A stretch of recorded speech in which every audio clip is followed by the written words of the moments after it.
Evet arkadaşlar, şu an yağmur ormanlarındayız. Gelemezsiniz dediniz. İnadına geldim. Timsahlı Göl'ün oradayız. Timsah popülasyonu bol miktarda mevcut burada. Size onu çekmek için bugün kamp atacağız arkadaşlar beraber.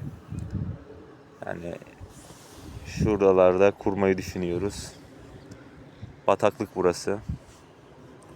Yani takipte kalın. Farklı deneyimleri beraber yaşayalım.